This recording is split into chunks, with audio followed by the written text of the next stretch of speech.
The infrastructure of society is the people in it, the doctors, lawyers, and the low-income laborers, but all the people's first step is always their education. Not everybody stays in school and studies hard at it. Some fly by on a breeze, destined to make money in a high-paying field. Others spend long hours partying and drinking and frolicking with one another.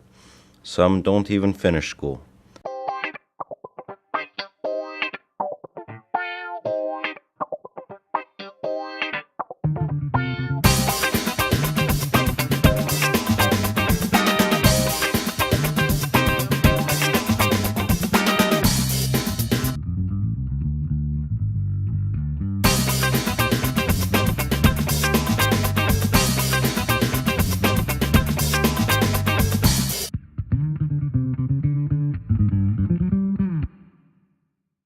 The life of a high school dropout is rarely something glamorous, and often loaded to sinking point with stereotypes and accusations that do not always hold truth to them.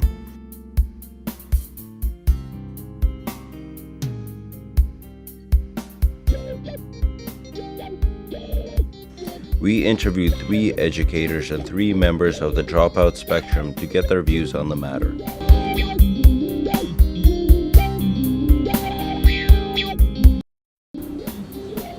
The first one that comes to mind is a lack of success in the past. Perhaps they haven't met a great deal of success.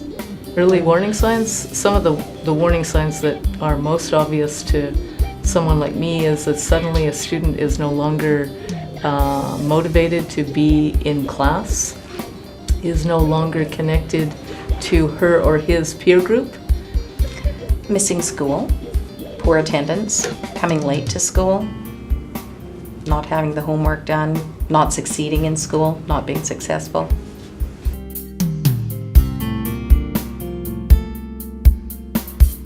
Well, I think school is really hard, and I think people drop out just because they don't feel that it's important. They don't feel important at school, so why would they go there? Not everybody's cut out to be what society wants them to be. So you're meant to be doing something and to be someone, and you'll be that person once you find yourself, I guess. I don't know, it's the atmosphere. I mean, I don't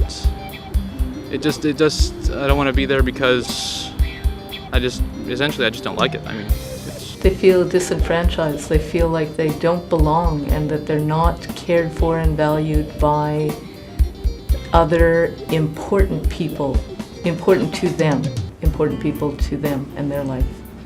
I just never got along with the teachers. I do the work, never be enough. I do the tests perfect, but just the work would never cut it.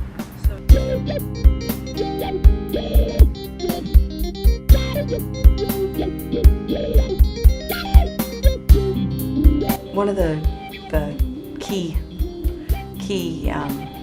ingredients would be to create some type of a relationship with the students in the school. Something a little bit personal, some information that ties you into that student. I think a lot of it has to do with the circumstances that they find themselves in.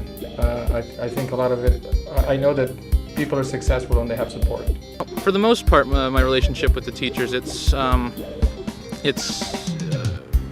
of shaky. I mean, a couple of teachers I'm really friendly with, mainly the drama in the drama department, but in the math department, I'm not.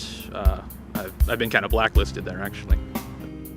In my opinion, anyway, that students who might consider dropping out of school, a lot of the time has to do with the fact that either there are problems that they're going through that they cannot resolve, or there's no support at home, or there might not be support at school.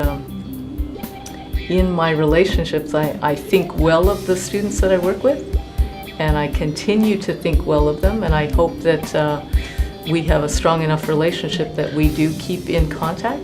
If the relationships are missing, then the likelihood that someone who might drop out of school because of other issues, I mean, it goes up dramatically, I would say.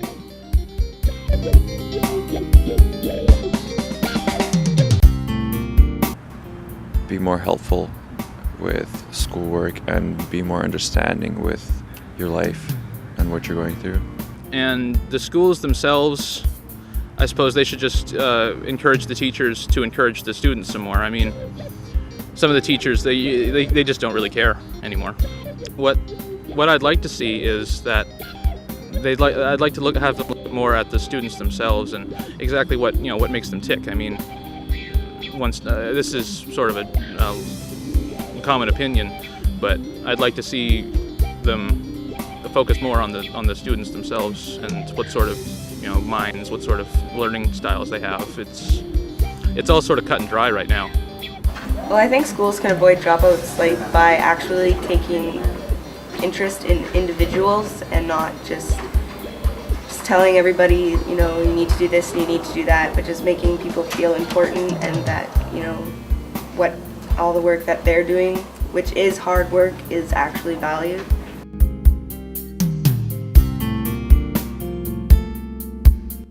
Getting connected with those students and getting them not only connected to me, but connected to other youth in school, other teachers in school. By making their work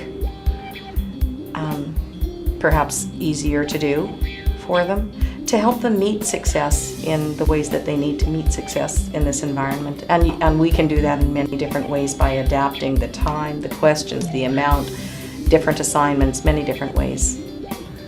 Ideally, the kids that I work with are having good experiences with family members, but that's not realistic. That's an ideal world. So what I'm trying to do sometimes is to compensate for difficult home lives and to try to get youth as connected as possible to as many supportive adults and other youth in their lives.